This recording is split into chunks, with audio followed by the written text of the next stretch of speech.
Buenos días a todos. Vamos a esperar un par de minutos para comenzar. Muchas gracias por acompañarnos.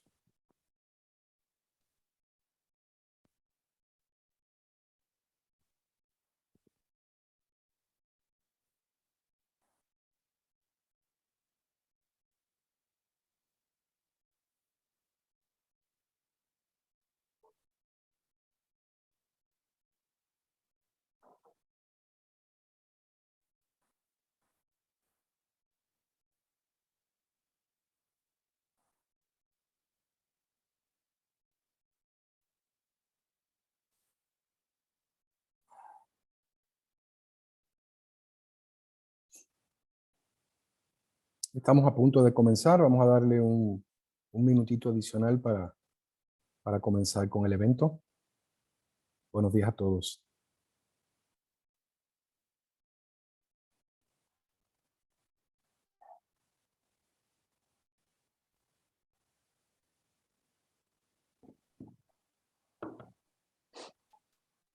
Bueno, buenos días a todos. Mi nombre es Luis Carrero, presidente del Comité de Actualización del Colegio Nacional de Consejeros Profesionales Independientes de Empresas.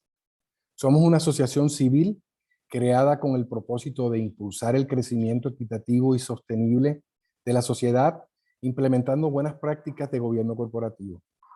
Como asociado, tengo hoy el honor de darle la bienvenida al webinar La importancia de ordenar y proteger el patrimonio empresarial y familiar. Nuestro panelista de hoy es Carlos Villarreal. Carlos es contador público certificado con estudios de maestría en impuestos por el Instituto de Especialización para Ejecutivos. Obtuvo la certificación como especialista fiscal por el Instituto Mexicano de Contadores Públicos.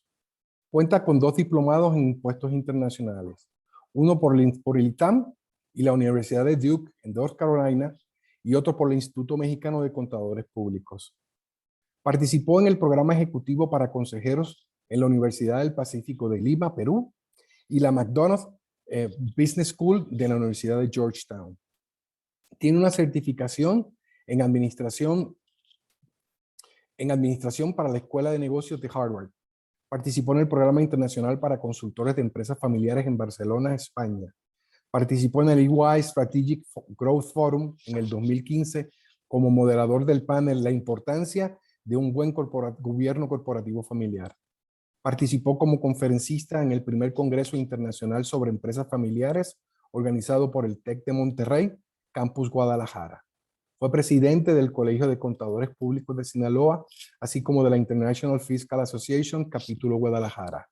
Carlos cuenta con más de 25 años de experiencia como consultor fiscal y ha liderado proyectos de planeación y reestructuración fiscal y patrimonial, procesos de inversión y desinversión en México, así como en el extranjero, y en procesos de due diligence para empresas. Actualmente, Carlos se desempeña como socio de impuestos y servicios legales en Deloitte, México. Le quiero dar la bienvenida a Carlos, no sin antes recordarles a todos ustedes que cualquier duda, pregunta, nos los pueden hacer mediante el chat o mediante el Q&A. Agradezco nuevamente a Carlos la participación en este webinar y adelante, Carlos, bienvenido. Muchas gracias, Luis. Buenos días a todos. Gracias al Colegio Nacional de Consejeros Profesionales Independientes de Empresas por la invitación. Para platicar esta mañana en los próximos 40-45 minutos acerca de lo importante que es ordenar y proteger el patrimonio empresarial y familiar de las empresas y los empresarios. Permítanme nada más presentar, si me permites, Gris. Gracias.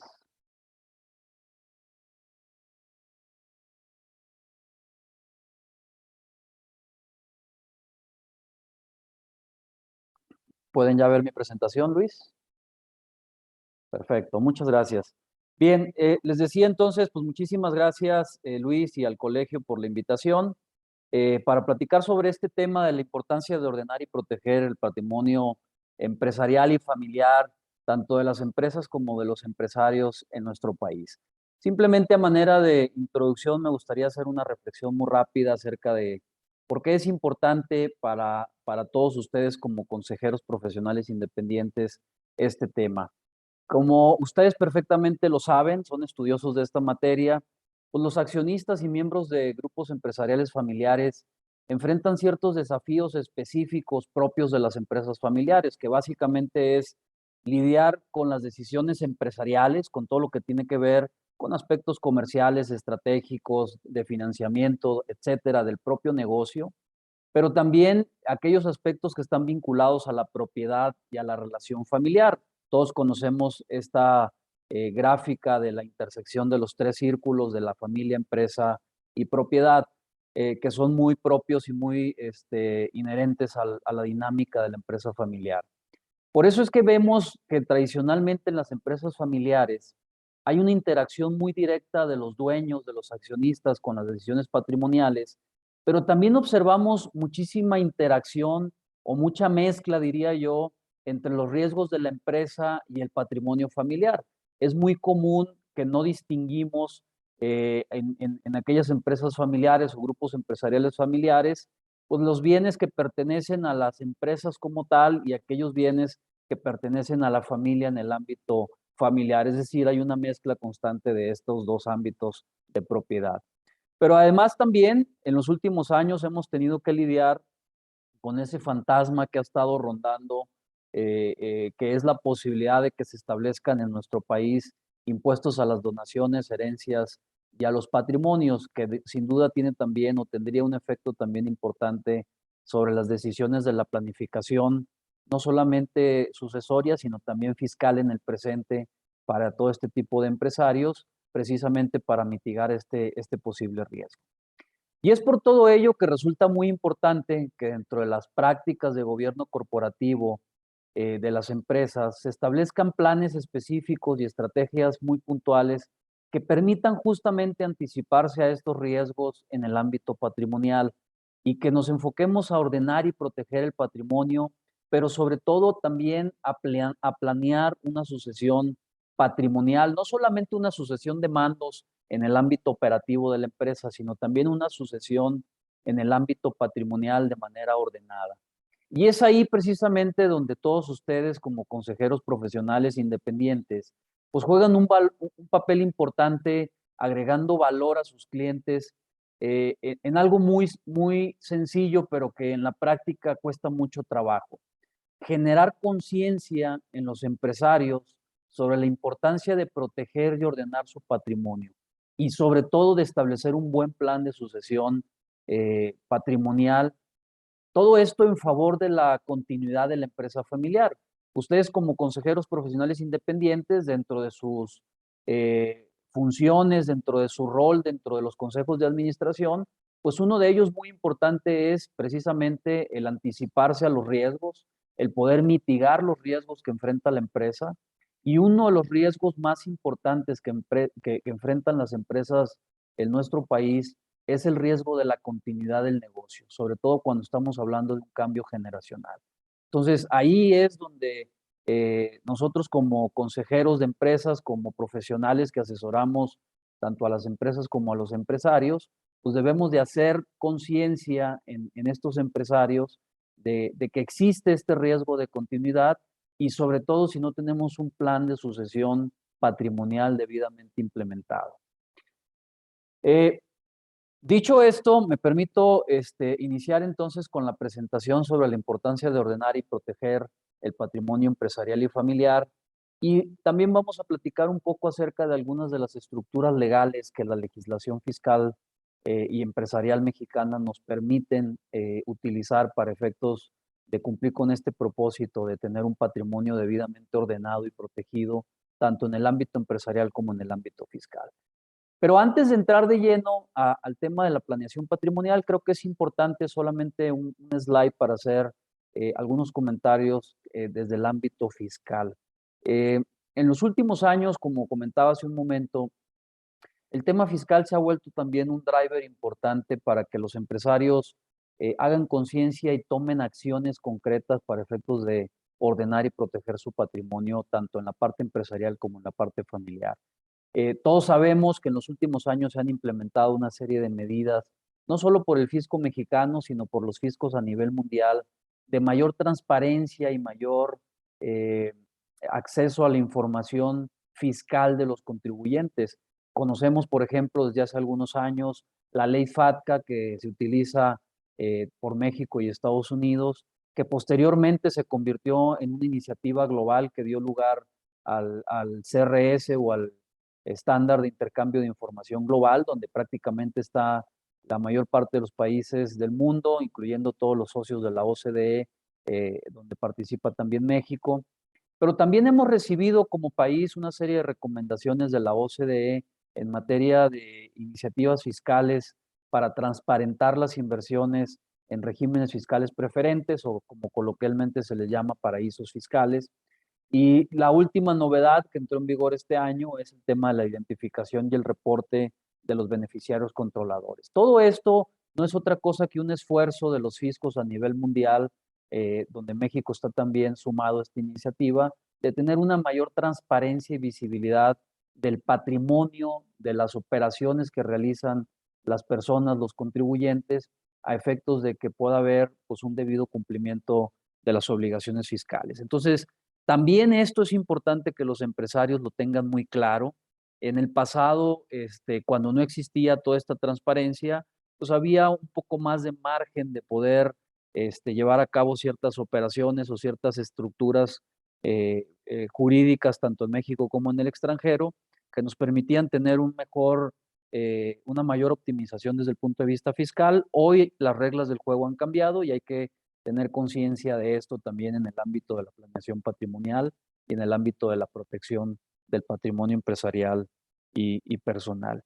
Y sin duda también, como comentaba hace un momento, el fantasma que ha estado rondando en nuestro país en los últimos años de la posibilidad de establecer un impuesto que grave a las herencias y a las donaciones. Hoy por hoy en nuestro país y históricamente en nuestro país, las donaciones entre familiares y las herencias están exentas del pago de impuestos, pero pues ha habido bastante presión de organismos internacionales, principalmente de la OCDE, para que México implemente este tipo de contribuciones.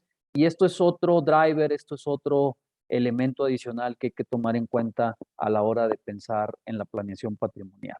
Ahora, ¿qué es el patrimonio? El patrimonio conceptualmente pues es la diferencia entre los bienes y derechos de una persona y sus obligaciones. Si lo llevamos al ámbito de los estados financieros de una empresa, pues el patrimonio básicamente es su capital, que es la diferencia entre los activos y pasivos. Si lo llevamos al ámbito personal, al ámbito privado del empresario, pues el haber patrimonial es exactamente lo mismo, es cuáles son los activos, los bienes y derechos que tú posees, cuáles son los compromisos, las obligaciones que tú tienes, pues el neto de esos derechos y activos y esas obligaciones, pues es tu haber patrimonial, es tu patrimonio, es lo que has logrado y es lo que cuentas en el ámbito personal.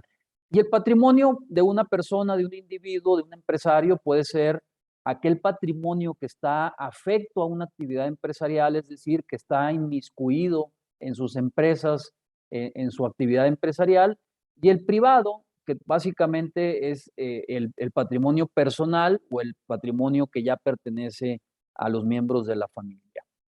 Y aquí podemos ver algunos ejemplos de qué elementos o qué activos son los que se constituyen como parte del patrimonio empresarial y como parte del patrimonio familiar. En el ámbito empresarial, pues evidentemente están todas las acciones de las empresas familiares o del grupo empresarial familiar, aquellas acciones de otras compañías que no pertenecen al grupo familiar, pero donde también tienes una participación accionaria, y desde luego todos aquellos activos, bienes, muebles, derechos, etcétera, que pertenecen a estas empresas y que no están a nombre del propio empresario, sino están a nombre de las compañías de las cuales el empresario pues es propietario a través de la tenencia accionaria. Digamos, a grosso modo, esto es la integración o la conformación del patrimonio empresarial. Y por otro lado, el patrimonio familiar pues lo constituyen una serie de bienes y activos que puede tener el empresario a nivel personal y a nivel familiar.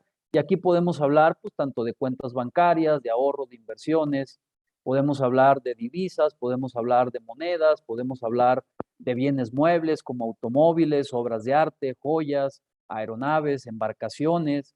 Podemos hablar de bienes inmuebles, lo más común, pues evidentemente son casas, terrenos, edificios. Podemos también tener algunos títulos valor, como pueden ser eh, partes sociales o certificados bursátiles, y podemos tener también algunos otros títulos como pagarés, obligaciones, etcétera. También podemos tener derechos de participación en fideicomisos, y esto es muy importante dejarlo muy claro. Cuando un empresario es propietario de los derechos de un fideicomiso, es decir, es un fideicomisario, ese propietario tiene un derecho dentro de su ámbito patrimonial personal. Ese derecho es susceptible de transmitirse, de donarse, de heredarse, y forma parte, desde luego, de ese patrimonio familiar o patrimonio personal del empresario.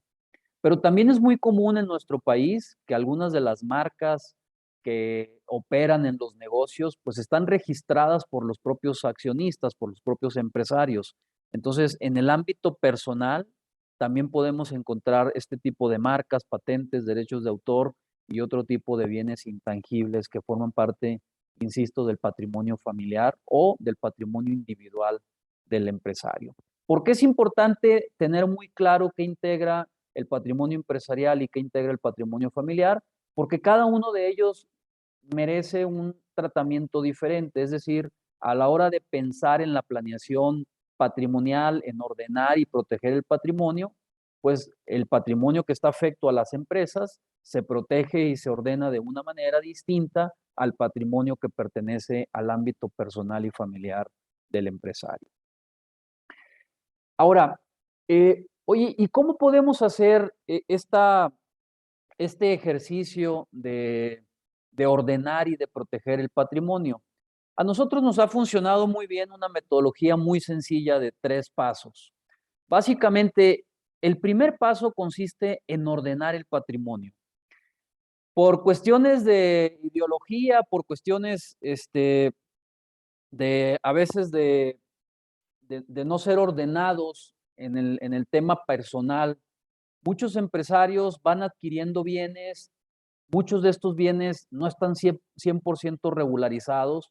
Incluso cuando llega a ser un portafolio de bienes muy grande, muy importante, a veces el empresario ya perdió la cuenta de cuáles son los activos que le pertenecen. A veces no sabe cuántos terrenos ha comprado, no sabe cuántos inmuebles están dentro de su portafolio personal, etcétera, etcétera. Entonces, el primer paso para una adecuada planeación patrimonial es ordenar el patrimonio. Es decir, necesitamos hacer un inventario y tener una contabilidad patrimonial del empresario. Eh, Insisto, muchas veces el empresario en lo que son las compañías, pues tiene perfectamente su contabilidad debidamente integrada, y en esa contabilidad pues están todos sus activos y sus pasivos. Pero cuando vamos al ámbito personal, encontramos que no cuenta con una contabilidad patrimonial, que no tiene registros debidamente ordenados y sistematizados de todos aquellos bienes y activos que le pertenecen en el ámbito personal. Entonces, es muy importante este inventario y esta contabilidad patrimonial del empresario o del accionista. Cuando ya tenemos identificados todos los bienes que forman parte del patrimonio personal, pues lo segundo es revisar si esos bienes están debidamente regularizados. ¿A qué me refiero?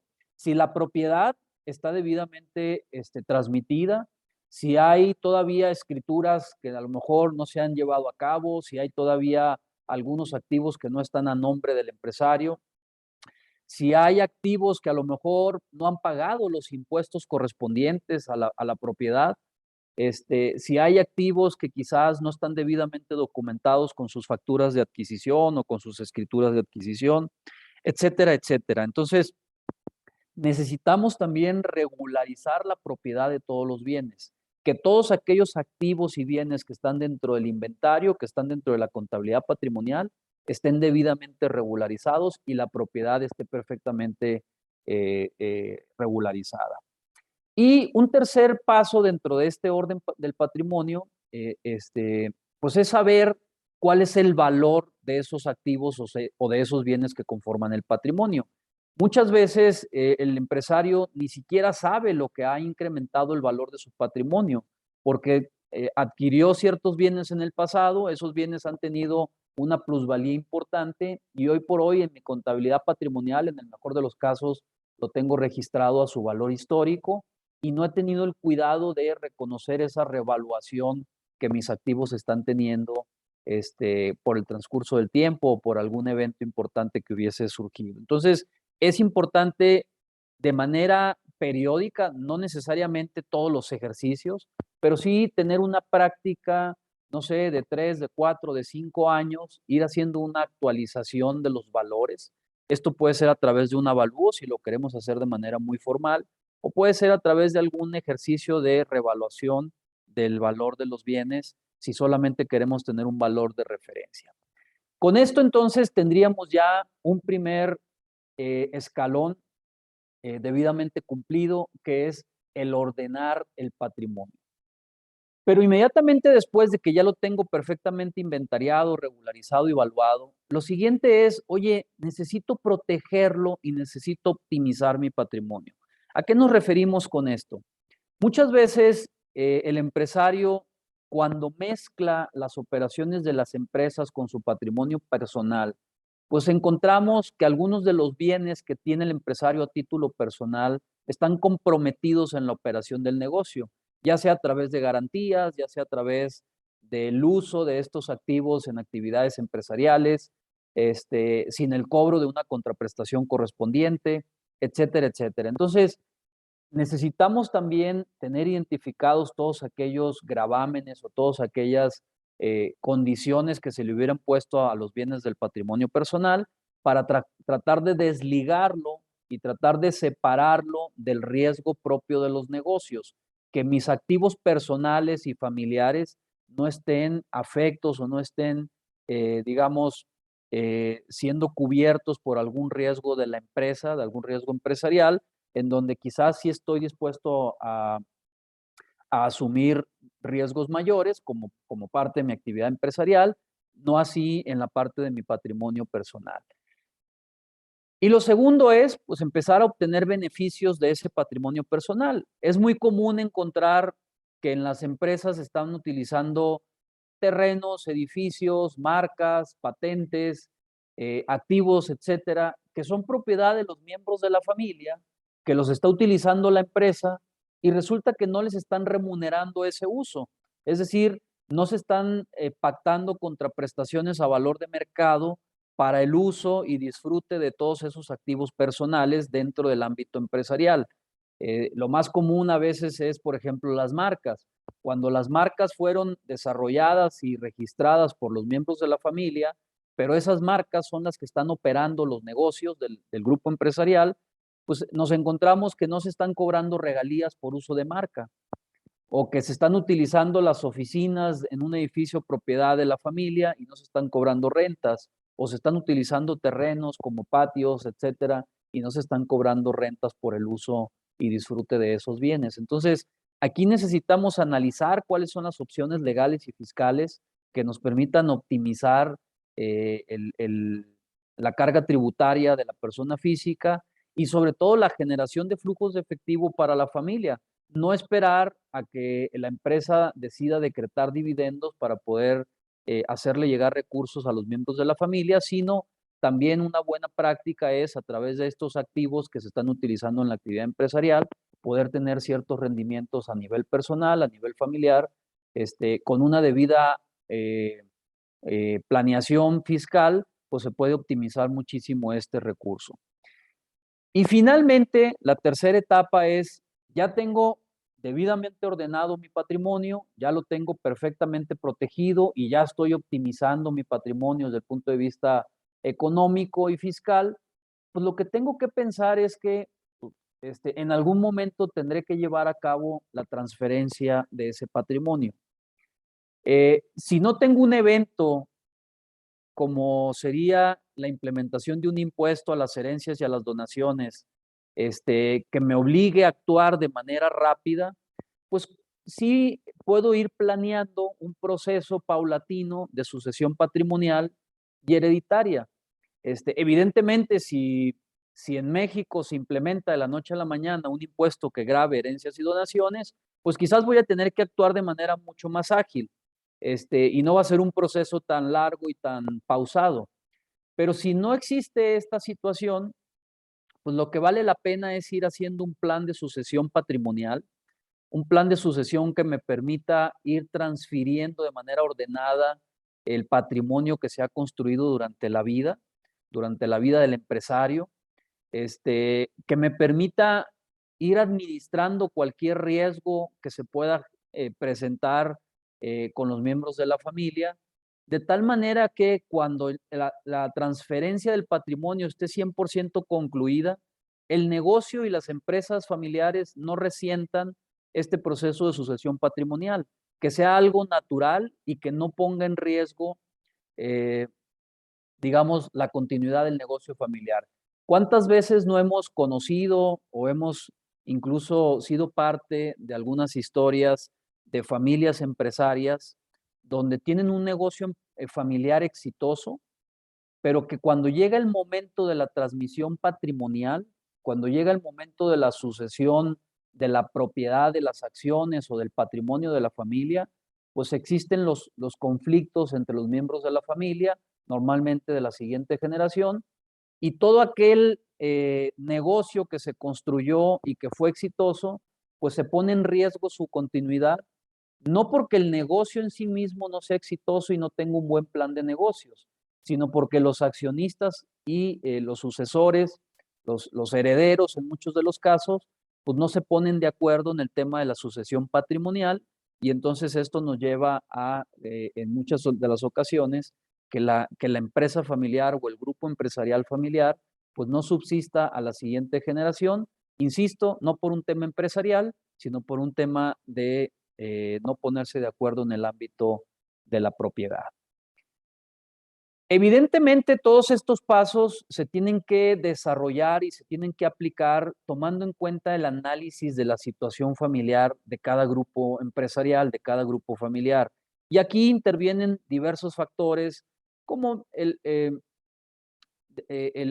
status quo de la familia, es decir, pues qué tan buenas son las relaciones familiares, qué tan diversificada está la propiedad, cuántos grupos familiares intervienen en esta operación, qué tan segregado va a quedar la propiedad del negocio, si se quiere beneficiar únicamente a la siguiente generación o 2 generaciones abajo, se tienen que analizar aspectos como la edad de los posibles sucesores o herederos, el estado civil, la situación personal, familiar y económica de cada uno de ellos. En fin, hay una serie de elementos y de situaciones muy particulares de cada grupo familiar que se tienen que ponderar a la hora de implementar esta metodología de los 3 pasos que vimos anteriormente, pero principalmente cuando estamos hablando del tercer paso, que es la implementación de un plan ordenado de sucesión de la propiedad. Ahora, ¿qué herramientas tenemos a la mano en nuestro marco jurídico, fiscal y legal mexicano a efectos de poder llevar a cabo este proceso pues de orden y de protección del patrimonio empresarial y familiar? Evidentemente lo tenemos que ver de manera separada. Lo que es el patrimonio empresarial, pues tiene sus propias herramientas y sus propias figuras jurídicas, legales y fiscales que podemos echar mano para poder ordenarlo y protegerlo. Por ejemplo, en el ámbito del patrimonio empresarial, es muy recomendable el uso de las empresas holdings de grupo. Ahorita vamos a ver por qué. Sin lugar a dudas, el tema de los fideicomisos o en algunos casos el trust en el extranjero también es una figura jurídica muy utilizada que ha demostrado su eficiencia, su eficacia en el tema del orden y de la protección patrimonial.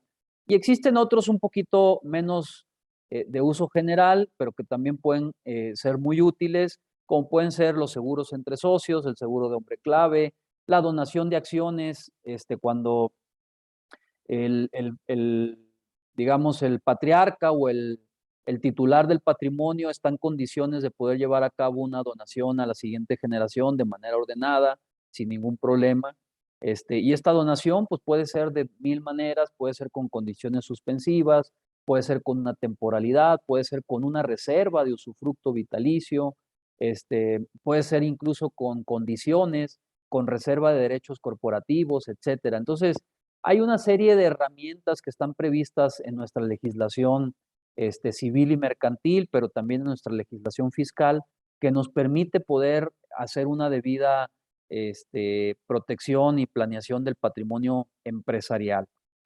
Y si nos vamos al ámbito personal, pues también algunas de estas herramientas que se utilizan en el ámbito empresarial son también utilizadas en el ámbito privado, en el ámbito personal, pero acá depende también de qué tipo de bienes conforman el patrimonio personal. Si estamos hablando, por ejemplo, de bienes inmuebles, de bienes muebles e inmuebles, pues está la figura de la donación y la copropiedad, está la figura de la explotación de intangibles, la donación de la nuda propiedad con reserva de usufructo vitalicio, las condiciones suspensivas, las condiciones vitalicias, una serie de estrategias legales que nos permiten o que le permiten al titular del patrimonio, pues hacer esa transmisión patrimonial bajo las condiciones que él establezca y con los tiempos y características que él esté dispuesto a llevar a cabo esa transferencia del patrimonio. Si nos vamos, por ejemplo, a inversiones más líquidas como inversiones financieras, pues podemos utilizar el fideicomiso como un vehículo de inversión donde podemos establecer un comité técnico encargado de definir la estrategia de la inversión, la designación de beneficiarios o fideicomisarios distintos al fideicomitente, la donación de los derechos fideicomisarios, y también podemos establecer este tipo de fideicomisos ligados a seguros de vida. Esto es algo muy común y esto es algo, la verdad es que en el largo plazo genera beneficios importantes cuando el empresario ha contratado ciertas pólizas de seguro de vida, donde la suma asegurada pues es una cantidad importante, para que los miembros de la familia, sobre todo si son menores de edad, no reciban estas cantidades de dinero que a lo mejor no saben cómo administrarlo, no saben cómo utilizarlo, pues se establece la figura del fideicomiso como beneficiario transitorio de esta suma asegurada, de este seguro, de tal suerte que es el fideicomiso quien recibe las cantidades que se pactaron en la póliza del seguro. Durante un tiempo este fideicomiso actúa como protector de ese patrimonio, se crea un comité de inversiones, un comité técnico que toma las decisiones y cuando se cumplen ciertas condiciones que pueden estar ligadas pues a la edad de los hijos, al cumplimiento de ciertas condiciones, como el haber estudiado una carrera profesional, etcétera, pues se pueden ir destrabando o se pueden ir, digamos, liberando esos recursos del fideicomiso hacia el ámbito personal de los beneficiarios. Entonces, son figuras jurídicas, insisto, muy utilizadas y muy útiles para llevar a cabo una ordenada y adecuada planeación de la sucesión patrimonial. Me refería hace un momento al tema de la tenedora de acciones o holding como una herramienta muy útil para ordenar el patrimonio empresarial. La verdad es, cuando nosotros tenemos grupos empresariales familiares, donde las empresas han ido creciendo, es decir, por necesidades del negocio o por diferentes giros o por X razón, se han ido creando diferentes entidades jurídicas y todas estas entidades jurídicas son poseídas por los miembros de la familia de manera directa, pues a la hora de hacer una planeación patrimonial es mucho más complicado y puede llegar a representar mayor carga fiscal el tener segregadas las empresas a nivel personal. ¿A qué me refiero? Todos sabemos que en nuestro país se implementó desde el 2014 un impuesto a los dividendos, cosa que hasta el 2013 no teníamos. Y estos dividendos se generan cuando la empresa le paga a personas físicas, pero no cuando la empresa le paga a personas morales. Entonces, muchas veces tenemos excesos de caja en la empresa A y necesitamos invertir en la empresa B. Si nosotros retiramos dividendos de la empresa A para invertir en la empresa B, esos dividendos van a estar disminuidos con un 10%, porque necesitamos pagar el 10% de dividendos, dado que el dividendo se efectuó a personas físicas. Si nosotros tuviéramos una holding como propietaria de todas las compañías A, B, C y D, pues cuando la empresa A le sube el dividendo a la empresa holding, ese 10% no existe. Y entonces la empresa holding puede invertir esos recursos en la compañía B o en la compañía C o en la compañía D o en nuevos negocios sin que el capital esté mermado con esa retención del 10%. Entonces, desde el punto de vista fiscal, también es más eficiente tener esta holding en lugar de tener la propiedad en todas estas compañías de manera directa. Desde luego que existe también el riesgo de no hacer una distribución hereditaria equitativa, porque si yo tengo a un grupo de hijos o a un grupo de beneficiarios como socios de la empresa A y tengo a accionistas diferentes en la empresa B, en la empresa C y en la empresa D, pues dependiendo de la rentabilidad y de lo exitoso que sea cada una de las compañías, pues el valor del patrimonio de algunos de los hijos puede ser distinto al valor del patrimonio de los otros.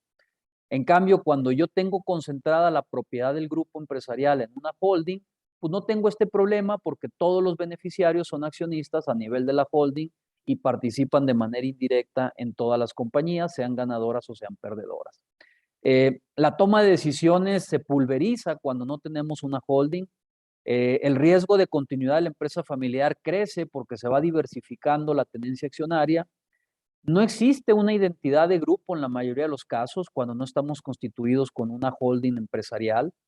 Y además, pues tenemos también a veces problemas de análisis de información financiera porque la información está segregada en cada una de las compañías y no tenemos quizás un estado financiero combinado o consolidado. En cambio, cuando nosotros tenemos debidamente estructurado nuestro grupo empresarial a través de una empresa holding, donde los accionistas, personas físicas, están arriba de la holding como propietarios, pues como ya explicaba hace un momento, no tenemos el problema del retiro de dividendos de las compañías operadoras a la empresa holding. Ahí no se causa el 10% de dividendos. Si yo quiero retener los dividendos en la holding para futuros negocios o para invertir en las otras compañías, pues yo tengo el 100% de los recursos disponibles, no está disminuido ese recurso con la retención del 10%.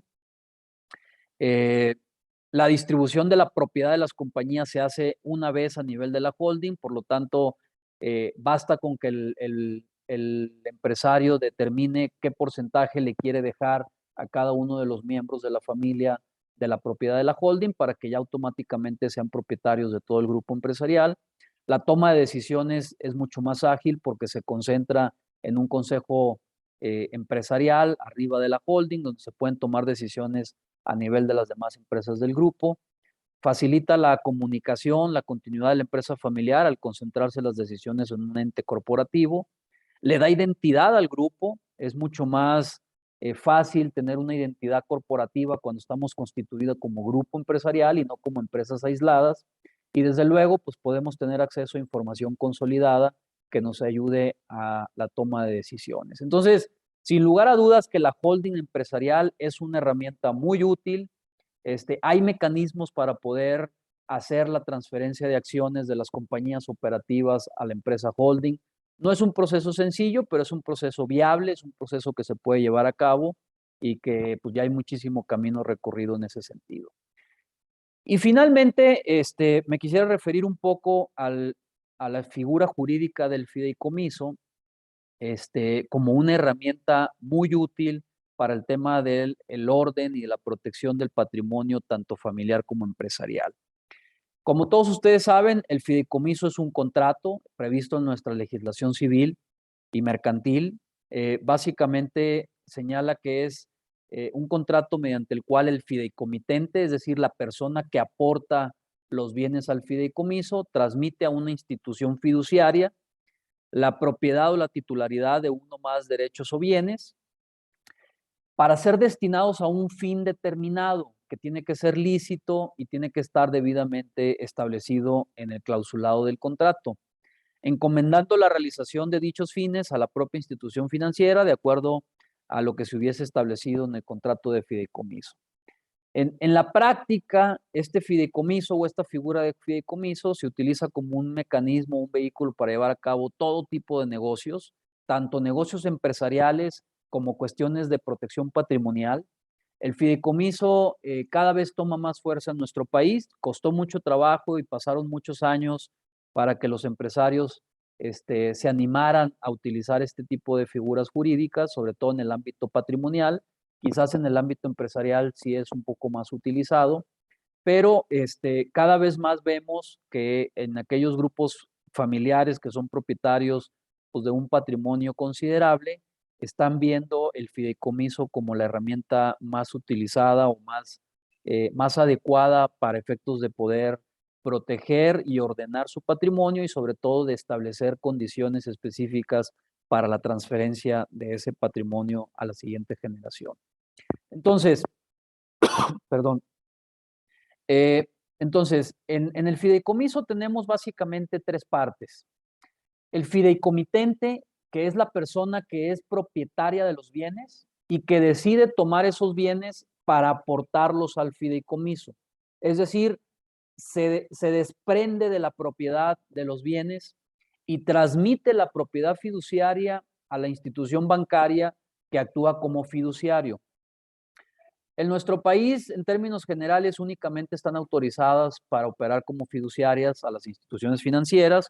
Hay por ahí algunas excepciones donde ciertas SOFOMES pueden también actuar como fideicomisos de garantía, pero digamos que en el 99% de los casos el fideicomiso se formaliza con una institución financiera. La mayor parte de los bancos de nuestro país tienen un área fiduciaria debidamente estructurada, con procedimientos muy estandarizados, con modelos y formatos ya muy hechos, dependiendo de las características de cada uno de los fideicomisos. Desde luego, no hay recetas, no hay machotes, sino que se tiene que plasmar los deseos y las condiciones del propio fideicomitente en cada uno de los contratos de fideicomiso. Pero lo que quiero transmitirles es que existe bastante seguridad en el tema fiduciario en nuestro país. Las fiduciarias están debidamente profesionalizadas. Cabe aclarar, porque este es un temor por desconocimiento de algunos empresarios, donde piensan que si le transmiten la propiedad fiduciaria de su patrimonio a una institución financiera, si la institución financiera quiebra o pasa por problemas financieros, su patrimonio se pone en riesgo. Esto no es así. El patrimonio que la institución financiera recibe como fiduciaria no forma parte del patrimonio que la institución financiera pone en riesgo en sus actividades bancarias. O sea, es un patrimonio completamente independiente que no está sujeto a los riesgos inherentes a la actividad financiera de la institución bancaria. Entonces, este fantasma o esta idea equivocada no funciona de esa manera. Y es algo que tenemos también que transmitir hacia los empresarios para que tengan confianza en este tipo de figuras jurídicas. Y por otro lado están los fideicomisarios. Los fideicomisarios, también llamados beneficiarios, son aquellas personas que se designan en el propio contrato de fideicomiso como los beneficiarios de los ingresos o los rendimientos o del propio patrimonio que se está afectando en fideicomiso. El fideicomisario puede ser el mismo fideicomitente, sí. De hecho, es muy común que en los fideicomisos, sobre todo patrimoniales, el empresario, el dueño del patrimonio, decide formar su fideicomiso, aporta los bienes al fideicomiso, se designa él como fideicomisario en primer lugar y bajo ciertas condiciones establece fideicomisarios en segundo y hasta tercer lugar para efectos de que puedan recibir los beneficios de ese fideicomiso. Y, oye, ¿qué tipo de bienes se pueden afectar en fideicomiso? Cualquier tipo de bien siempre y cuando se destine a un fin lícito. Puedes afectar las acciones del grupo empresarial, puedes afectar los derechos que tengas de otros fideicomisos, puedes afectar bienes muebles, bienes inmuebles, puedes afectar, como veíamos hace un momento, los derechos de una póliza de seguros, puedes afectar a fideicomiso cualquier bien que se destine a un fin lícito para estos efectos. Y evidentemente, dependiendo de los bienes que se encuentren en el fideicomiso, pues esos bienes generarán, ya sea si son acciones, pues generarán derecho a dividendos, Si son cuentas por cobrar o derechos de crédito, pues generarán intereses. Si son recursos líquidos y esos recursos líquidos están invertidos, pues también van a generar rendimientos como intereses, ganancias cambiarias. Pero además, el propio patrimonio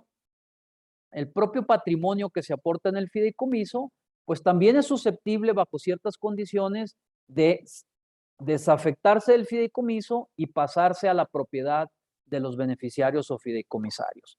Entonces, hay una serie de ventajas, las hemos venido comentando, no me voy a detener mucho aquí.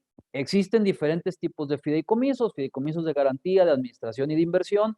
En el ámbito patrimonial, normalmente utilizamos el fideicomiso de administración, que va ligado a un fideicomiso de administración y de inversión, es decir, en el mismo fideicomiso se establecen reglas de administración y se establecen también reglas de inversión de los recursos líquidos. Por ejemplo, en un fideicomiso de administración, el fideicomiso en sí mismo no es una actividad empresarial, es un acto privado que mientras no realice una actividad no se conceptualiza como un contribuyente, sino que es un patrimonio completamente aislado que no tiene incluso ni siquiera la obligación de contar con un registro federal de contribuyentes. Insisto, cuando estamos hablando de un fideicomiso de administración, cuando estamos hablando de un fideicomiso empresarial es otra regla para efectos fiscales y ahí sí se convierte básicamente en un contribuyente. Entonces, normalmente en el ámbito patrimonial utilizamos la figura del fideicomiso de administración y de inversión para efectos de que este fideicomiso administre y proteja el patrimonio fideicomitido. Y por último, para concluir en tiempo, me referiré un poquito al fideicomiso como un vehículo de planeación sucesoria o hereditaria. Es muy común en nuestro país encontrar que el empresario o el accionista ya redactó su testamento y dentro del testamento estableció una cláusula que señala que a su muerte su patrimonio será transmitido a un fideicomiso, el cual se va a, digamos, a operar a partir de que suceda el evento de la muerte. De tal suerte que ese fideicomiso recibe los bienes y los recibe con un propósito que está perfectamente redactado y perfectamente detallado en el clausulado del fideicomiso. La institución fiduciaria que recibe ese patrimonio a través del testamento, lo que hace es obedecer las condiciones establecidas por el titular del patrimonio, el fallecido, y cumplir con esas condiciones que estableció esta persona en vida y que distribuyó el patrimonio pues, como quiso hacerlo, de acuerdo a su libre decisión. De tal suerte que esa institución fiduciaria se convierte, por lo tanto, en la administradora y la protectora de los intereses y de los deseos de la persona que afectó los bienes a fideicomiso y los bienes y los rendimientos de estos bienes se van distribuyendo a los beneficiarios conforme fue pactado en el contrato de fideicomiso. Aquí hay un tema fiscal fino, que no me voy a detener mucho en esto, pero lo que sí es importante es que este fideicomiso de sucesión o hereditario esté perfectamente vinculado con el testamento del empresario, del accionista, para que pueda calificar como una herencia exenta para efectos fiscales. Ojo, he visto muchos fideicomisos que no están perfectamente redactados y no están perfectamente vinculados con el testamento, y ahí se corre el riesgo de que cuando la fiduciaria le entregue a los beneficiarios el patrimonio, el fisco pueda llegar a argumentar que esa transferencia no fue una herencia, sino que es una enajenación de la fiduciaria al beneficiario y que por lo tanto se debe de pagar impuesto por esa transferencia. Solamente les dejo ahí la inquietud porque no es tema de esta conversación, pero es muy importante que lo tengan en mente a la hora de darle consejos o recomendaciones a sus clientes respecto a la formalización de este tipo de instrumentos. Y bueno, hay una serie de ventajas de este instrumento, la confidencialidad y el anonimato. la autonomía del patrimonio que no está sujeto a los riesgos personales, es decir, es un patrimonio que no puede embargarse, está fuera del ámbito personal de la persona, pues el profesionalismo de las instituciones fiduciarias que ya platicábamos, la transferencia, la seguridad entre las partes, la versatilidad, porque en el fideicomiso se puede establecer lo que quieras, siempre y cuando sea un fin lícito, y pues puedes establecer una serie de órganos como el comité técnico que te ayudan a cumplir esas condiciones que tú estableciste. Hasta aquí mi presentación, Luis. Estamos 10 minutos antes de la hora, creo que 10 minutos para poder atender las preguntas que nuestro auditorio pudiera tener. Sí, muchas gracias, Carlos, y de verdad te felicito. Es un trabajo es un tema muy complejo y lo que acabas de exponernos nos puede permitir a todos los que realizamos la función de consejeros a tener una idea de lo complejo que pudiera ser el tema, porque pues cada empresa y cada familia es distinta y diferente en su composición y en su situación. Pero a lo largo de esta plática, ¿no? Ha utilizado la palabra sucesión patrimonial, ordenar, planear, generar conciencia, proteger. Eh, con eso en mente, ¿qué recomendaciones les puede dar a los consejeros que nos están acompañando sobre su rol y cómo poder apoyar a la empresa y a la familia, ya que cuando el consejero de una empresa familiar, la línea es muy tenue? ¿Qué recomendaciones puedes compartir con nuestro auditorio? Yo creo que esto último que apuntabas es clave para las recomendaciones. Es decir, yo lo que creo es, cuando estamos nosotros participando como consejeros de un grupo de empresas y esas empresas tienen la característica de ser empresas familiares, no podemos perder de vista que cualquier riesgo en el ámbito patrimonial familiar puede incidir en la continuidad del negocio. Es decir, un mal proceso patrimonial me puede afectar en la continuidad del negocio y yo soy consejero de ese negocio, por lo tanto yo tengo la obligación de prever ese riesgo y de mitigar ese riesgo. Entonces, yo creo que a ustedes como consejeros profesionales, algo que les debe de ayudar mucho para agregar valor a las empresas donde participan como consejeros, sobre todo empresas familiares, insisto, es generar esa conciencia en los propietarios, accionistas, muchos de ellos, que participan en los consejos también, generar esa conciencia de que al margen de que el negocio va funcionando bien y que el negocio tiene sus políticas, sus procedimientos, su gobierno corporativo debidamente implementado, al margen de eso hay que voltear al ámbito patrimonial, ordenar el ámbito patrimonial, personal y empresarial, establecer un buen plan de sucesión para que eso no me afecte el día de mañana en el negocio, en la empresa, y no tener un riesgo de continuidad o un riesgo de conflicto entre accionistas que me vaya a menoscabar el funcionamiento de la empresa. Entonces, mi recomendación sería que nos llevemos como consejeros digamos, la tarea de hacer conciencia en los empresarios, en los accionistas, de que una mala planeación patrimonial me puede poner en riesgo en la empresa. O sea, no puedo disasociar la parte de la tenencia accionaria, de la propiedad accionaria, con el funcionamiento de la empresa. En cambio, un buen proceso de sucesión, un buen proceso patrimonial debidamente ordenado y planeado, pues me garantiza la continuidad del negocio. Yo no voy a tener ningún conflicto de socios o de accionistas que me ponga en riesgo el negocio donde soy consejero. Sin duda que la parte que mencionas de la línea muy tenue, propiedad y familia con la empresa, pues hay que cuidarlo en nuestro rol de consejeros. Hay una tendencia, y una de las preguntas que nos hace, hay una tendencia que se ha visto y mucho más marcado en los últimos años, donde el empresario comienza a transferir ciertas inversiones, propiedades a través de vehículos y de comisos en el extranjero. Conforme tu experiencia, ¿qué recomendaciones puedes compartir con nuestra audiencia? Claro. Mira, evidentemente cada caso es diferente y se tienen que Claro. conocer los hechos y circunstancias particulares de cada familia. Es verdad que en los últimos, yo te diría, par de años ha tomado mucha fuerza el evaluar la posibilidad de constituir trusts en el extranjero. Esto, sin duda, es recomendable cuando los beneficiarios, es decir, la siguiente generación, son, por ejemplo, y es lo más común, ya sea ciudadanos o residentes norteamericanos.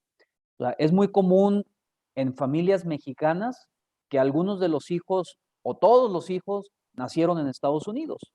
Por lo tanto, ellos ya son ciudadanos norteamericanos y en ese sentido, pues conviene evaluar en algunos casos la posibilidad de, en lugar de constituir un fideicomiso mexicano, constituir un trust americano. Otro de los escenarios donde conviene evaluar la posibilidad de crear un trust americano es cuando dentro del patrimonio existen activos norteamericanos. ¿A qué me refiero? A lo mejor dentro del patrimonio familiar existen inmuebles en Estados Unidos, digamos, por ser lo más común, departamentos, casas, terrenos, o tienes acciones de compañías norteamericanas.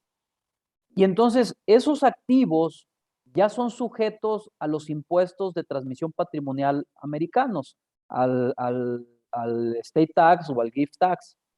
Entonces, al ser activos que ya son sujetos a la transmisión patrimonial en Estados Unidos y eventualmente a ser grabados, pues conviene establecer estas figuras como el trust para tener la propiedad de esos activos a través de este trust y eventualmente pues que no sea sujeto a este gravamen cuando exista transmisión patrimonial de una generación a otra. En fin, o sea, existen diferentes características particulares de cada familia donde a veces lo que conviene es un fideicomiso mexicano, a veces lo que conviene es un trust americano o a veces lo que conviene es tener una combinación de ambas. Depende de cada situación particular, pero sin duda sí es una opción y sí hay que voltear a ver ese tipo de figuras. Así es, es complicado. Y Carlos, aquí nos hacen muchas preguntas sobre la confidencialidad, cuán confidencial son los fideicomisos. Nos hacen preguntas sobre los órganos de gobierno del fideicomiso, que usualmente es el comité técnico Sí. pues la función que tiene que ejercer como órgano de gobierno. ¿Qué comentarios nos pudieras hacer? Y una última pregunta también que me la hace Juan Millán, es, ahora te voy a pedir que también tengas tu bola de cristal y nos pregunta, ¿qué posibilidad le ves de que el gobierno, antes de las próximas elecciones, legisle sobre la herencia? Bueno, a ver, empiezo por la última, que es la más complicada, porque como bien dices, pues me gustaría tener la bolita mágica, ¿no? Para ver lo que va a suceder. Pero ¿qué posibilidades hay? Yo lo que creo es que en la reforma fiscal pasada, la que entró en vigor en el 2022, creo que fue el momento, digamos, el pico más alto de probabilidades de que se estableciera un impuesto a herencias y donaciones en esta administración. Desde que esta administración tomó posesión, lo que dijo es que no iba a crear nuevos impuestos, cosa que al día de hoy se ha cumplido, no se han creado nuevos impuestos, pero el tema de impuesto a herencias y donaciones no sería crear un impuesto nuevo, simplemente es eliminar una pequeña fracción que está dentro de la ley del impuesto sobre la renta, que dice que los ingresos por herencias y donaciones son exentas. O sea, basta con eliminar esa fracción para que en México exista un impuesto a herencias y donaciones. Entonces, sería algo relativamente fácil de implementar y creo que podía sacarle la vuelta al tema de decir, no estoy creando nuevos impuestos, ese impuesto ya existe, lo único que estoy quitando es esa exención. Entonces creo que es algo relativamente de implementar. Por eso es que no se descarta al 100% la probabilidad. Insisto, me parece que en la reforma pasada que se discutió a finales del año 2021 es donde estuvo más alto el pico de la posibilidad de que existiera, pero de aquí a lo que falta de esta administración no se descarta al 100% esa probabilidad. Sí es baja, es menor, pero no se descarta al 100%. Espero haber respondido la inquietud. Ahora, respecto a los órganos de gobierno del fideicomiso, tú lo decías muy bien, básicamente yo te diría, el principal pues es el propio fideicomitente, que es quien aporta los bienes y quien establece las reglas. Y ese fideicomitente, mientras esté vivo, mientras esté activo, puede reservarse para sí gran parte de las decisiones de lo que va a suceder en ese fideicomiso. Pero cuando ese fideicomitente falte, muchas veces es cuando entra en funciones el otro órgano de control que se llama comité técnico, que es un órgano de control muy sólido que cuando realmente funciona tiene o debe tener reglas perfectamente establecidas para su funcionamiento. Este comité técnico lo designa el propio fideicomitente y designa las reglas para la elección y sustitución de los miembros del comité, de tal suerte que se convierte como el, digamos, el órgano rector de las decisiones dentro del fideicomiso. Pero ¿de qué decisiones estamos hablando? De las decisiones que van asociadas a los deseos que el fideicomitente estableció en el propio fideicomiso. Es decir, el comité técnico no tiene la facultad de cambiar el clausulado del fideicomiso. La facultad del comité técnico es cumplir y hacer cumplir lo que el fideicomitente quiso establecer en el fideicomiso, pero no cambiar las reglas del juego, sino vigilar que se cumplan. Entonces, es un órgano muy importante que, déjame llamarle, garantiza el cumplimiento de los deseos y de las condiciones establecidas por el fideicomitente. Y en cuanto a la seguridad y la secrecía de la información, pues bueno, en nuestro país existe todavía el secreto bancario, en nuestro país existe el secreto fiduciario. Entonces, la institución financiera que actúa como fiduciaria no puede divulgar información de los fideicomisos, excepto, por ejemplo, y eso fue una reforma de este año, en el caso de requerimientos de la autoridad fiscal, ahí sí la institución fiduciaria podrá revelar información al fisco, pero no a los particulares y no a otro tipo de entidades, ¿no? Pues muchas gracias, Carlos. De verdad te agradezco mucho y para mantenernos dentro del tiempo, te agradezco a nombre del colegio tu aportación. Es un tema, lo hemos podido ver a través del chat donde mucha gente te felicita. Es un tema que nos puede dar para varios días, posiblemente semanas, por lo complicado. Y nuevamente te agradezco a nombre del colegio. Les exhorto y les pido por favor que nos ayuden en los próximos minutos llenando la encuesta sobre el evento. Y en adición, les queremos comunicar que ya estamos en vías en los últimos toques para nuestro segundo simposio, que lo esperamos llevar a cabo el 21 de octubre en un modo híbrido. Entonces va a ser presencial y va a ser virtual. Estaremos compartiendo con ustedes próximamente mayor información sobre el simposio, enfocado en la empresa familiar, con muchos temas y variados temas que tienen una implicación tanto en la empresa familiar como en nuestro rol de consejeros. Y nuevamente les agradezco a todos que nos hayan acompañado.